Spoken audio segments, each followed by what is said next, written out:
Hi, I'm Ashton, and today I'm discussing something exciting, I guess. I am nearly 1 year post-top surgery, and the reason I'm not doing this video when I'm like actually 1 year, like to the day, is because 2 days before my actual 1 year anniversary, I guess, I'm getting a revision. So I'm gonna be talking about that too.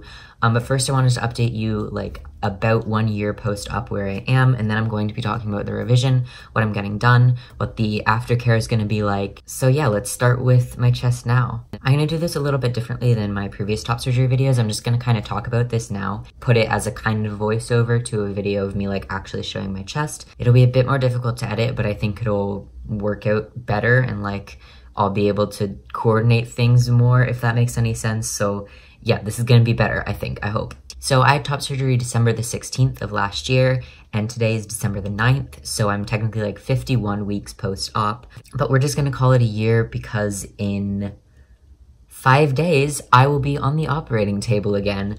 So, also it is currently sleeting / hailing outside. I don't know the difference, but I know there is one. So if you can hear like pelty noises, that's because there's a wintry mix outdoors today. Anyways, scars. My scars look so much better than I ever thought they could. They're like, I'm completely comfortable with the color they are now, and if after my revision they go back to this color someday, then I'd be completely happy with that. I never really thought they'd get this light. I thought I would have really obvious scars, but they look pretty similar kind of in color and in texture to what my self-harm scars do. And if they continue to kind of heal as those did, then I will be very, very happy with how they end up. I know the scars are something that a lot of people with top surgery kind of get insecure about, but I'm honestly really proud of mine. If I could have a cis man's chest, I maybe would. We'll have to see how my revision turns out.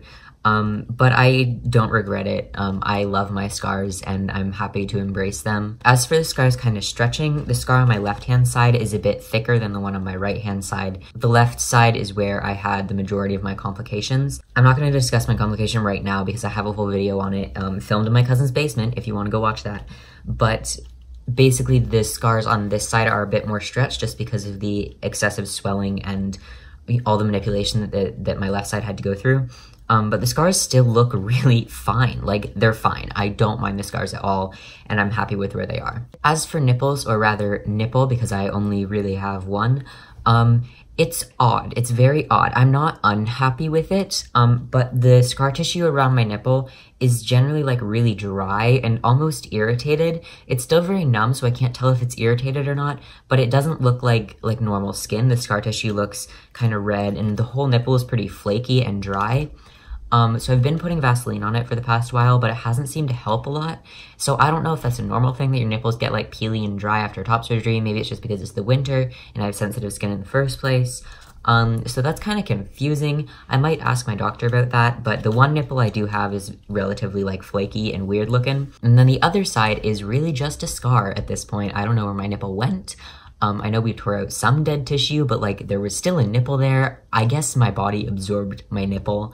That's really, I think, what happened at this point. I don't know. But it's a relatively light scar. Like, it's not nipple colored really. So I'll discuss this a bit later too, but after the revision, I do have an idea of what to do with that. As for the general shape of my chest, I'm relatively happy with it.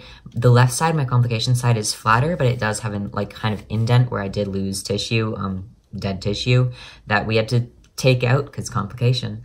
And then on my right side, the non-complication side, there's a little bit of like a hangover over the scar, which is going to be fixed in the revision. And I do have a tiny bit of a dog ear, but it's like almost nothing, and I'm not that worried about it. As for sensation, my left side is almost completely numb around like the nipple and the scar area, but only like a centimeter or two out from the nipple and the scar. I can feel everything around my chest, just not on the scar or on the nipple scar. And then my right side, my non-complication side, I'm starting to get feeling back, which is exciting, but it's a very, you know when you're waking up from pins and needles? It's a little bit like that. Like touching it feels like, ooh, that's weird. But I am starting to be able to feel it, which is probably gonna be ruined when I go in for the revision, but it's good to know the timeline of like about a year, I'll start to get feeling back. You know, Chase had top surgery like, what, 5-7 years ago at this point, and he's still talking about like, I'm actually starting to feel changes in the sensation, so I know it could happen like multiple years down the line. I'm not entirely worried about sensation. It's not something that bothers me a lot. My first priority with my chest isn't I want to feel my nipple. But I think my chest looks really good under a shirt. I'm pretty comfortable with my shirt off now. I sleep a lot of the time shirtless, which is something that I could never do beforehand. I'm way more comfortable being intimate with Jack without, you know, a large chest now. Just everything, it seems, has improved around my chest, and I'm really excited to get a revision and everything to be even more improved. Like, I'm happy with the shape and where it is now, but I am excited for it to be aesthetically more pleasing, and I'm excited not to go through the healing process again, but to know that I'm going through like the final healing process. Like, I feel like I knew when all of the complication stuff started, I was like, this is gonna have to happen again, you know? I knew at that point that I was like, something is gonna need to change eventually. But hopefully this will be like, you know, Ashton V Chest 2.0, Ashton wins this time. But that's a basic overview of my chest, I guess, so I'm going to talk about the revision now. So I'm getting revision surgery January 14th, which means I have to miss 3 days of school. The 14th is a school day, but like any surgery prep, I do have to take a couple medications, and I can't eat that day, and I can't drink for the majority of that day. So going to school probably wouldn't be the best idea. Like, hi, welcome to philosophy class. I'm on a painkiller and I haven't eaten in 24 hours. That's like dramatized, obviously it won't be that long, but like, it's just probably not a good combination, like surgery prep and school. So I'll probably just not go to school. I'm missing 2 days anyway. I can miss another day. It's surgery. Plus the surgery's at 2 and I don't get out until 2:15, so I'd have to leave early, and it's the, you know, it's fine. I'll be fine. Missing school is gonna suck. I really don't want to, but I managed last year, and this year my course load is heavier but more enjoyable, so I feel like I won't have an issue really getting caught up on my work over break or even after break. Also, my boyfriend's coming home from college for his break, which he's coming home a couple days after my surgery, so he won't get to see me like super duper high, but it'll still be enjoyable for him, I should hope. I'm really excited to be able to spend time with him again, even if I am like half paralyzed and doing T-Rex arms. Like, he'll still be enjoyable to spend time with, and you know, I could spend ages with him and not get bored, and like, we don't even have to be doing anything. We don't have to go out anywhere. We can just like lay in bed, cuddle, watch a dumb movie. I don't care. Like, I love spending time with him, and I'm excited to be able to do that, even if I am like post-surgery. Speaking of him, he texted me, "Good morning, I love you." This year I'm a lot more anxious than I was last year, and it does suck, like 2 Christmases in a row being right out of a surgery, but like, it's not too big of a deal. I know what I'm going through this time, like, even though of course it's going to be quite a bit different, and if anything, it's going to be easier this time, because I know what I'm going through. I know how to change the bandages. I know what the binder feels like. I know what I'm getting into. Like, I know I'm going to have my mom wash my hair, and I'm probably going to have to take laxatives. Like, I know all these things this time that I didn't necessarily think about last time. I'm like emotionally, mentally prepared for this. I am more anxious than I was last year just because I know the intensity of what the recovery is like, but I feel more prepared. I also did get this done between last surgery and this surgery, so I did order some clear septum retainers that are acrylic, so I can wear that during surgery instead of having this in.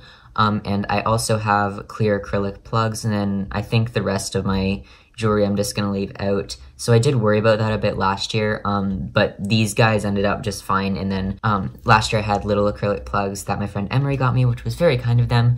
But this year I am bigger, so I do already have clear acrylic plugs that I can wear during surgery, and a clear septum retainer. I'll show you that because I'm going to film the day of, hopefully, and then after the fact, kind of similarly to how I did it last year. Again, just like last year, I have to stop taking all medications 2 weeks before surgery. I had to stop taking testosterone on the 7th, but my last dose was the 6th. So I do have to miss 1 week of testosterone injections, but it shouldn't be that much of a big deal. But I swear, if I start bleeding, if my uterus comes up and stabs me in the back, I'm gonna be mad. And then I'm also off of just the multivitamins that I take. I'm a vegetarian, so my mom insists on me taking iron. And then I'm also advised to go off of my antidepressant 3 days before surgery, but my psychiatrist doesn't think that's necessary. And with the dose I'm on, it could be kind of weird for my mental health.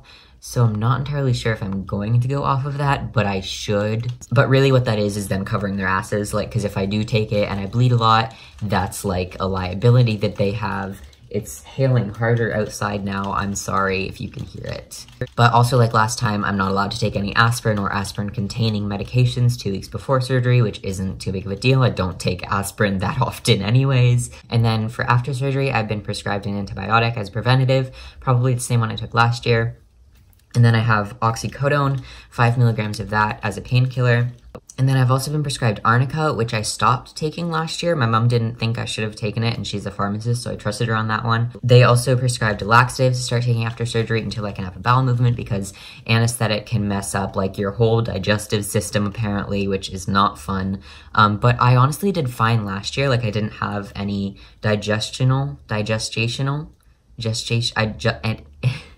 I didn't have any digestion problems last year, so hopefully I won't again. That was a very easy part. I wasn't nauseous ever. And then I've also been prescribed a probiotic that I will also take, but the official name of the revision that I'm getting is a bilateral pedicle excision, left nipple reconstruction, and other indicated procedures.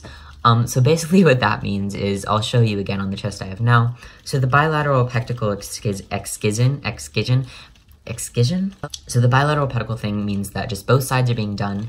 On the non-complication side, we're just taking out a bit of excess tissue to kind of tighten out my skin a bit, as well as fixing the dog ear. It's not that big of a deal. If it was only the dog ear, I probably wouldn't even go under anesthesia. They'd probably just numb it there and I'd be like, go for it.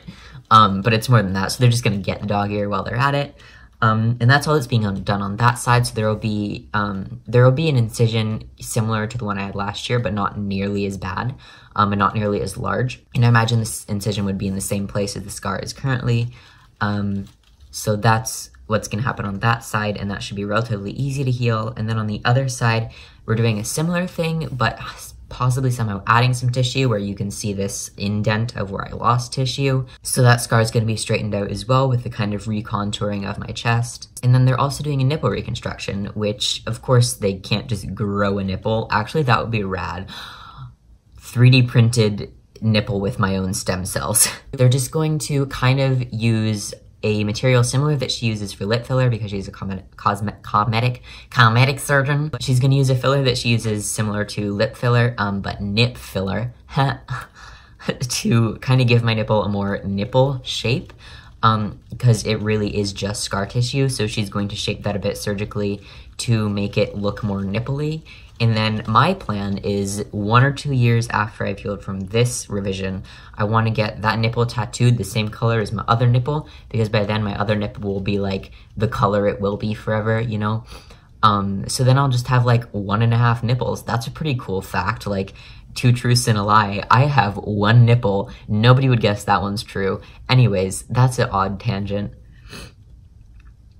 The complication is something I've kind of warmed up to now. Like, I'm not that insecure about it. It's something that I've found kind of funny. Like, hey, I have 1 nipple, how about you? You know, not like as a fun fact, right? It's not hurting me in any way. I'm way infinitely more comfortable with my chest now than I was pre-op.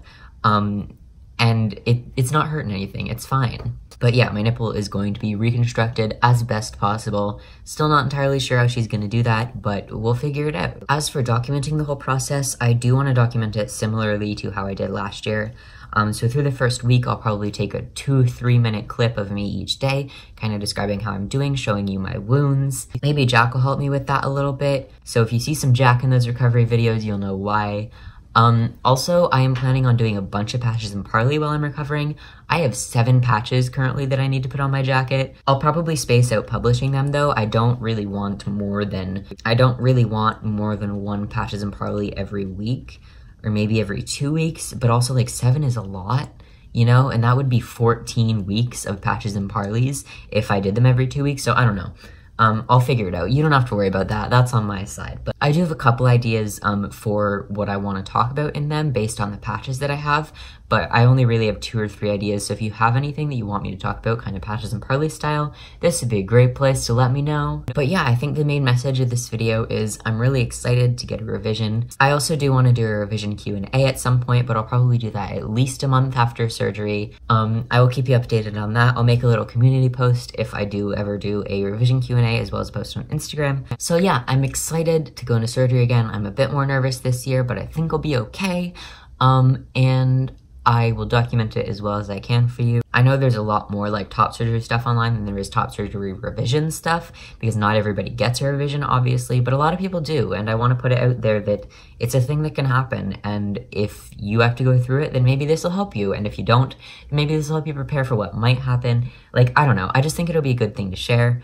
Obviously, I have no shame. So goodbye, I hope that you are very happy with where your body is now, and if you're not, I hope you can find some way to help yourself be more comfortable with it, and I will talk to you later, maybe.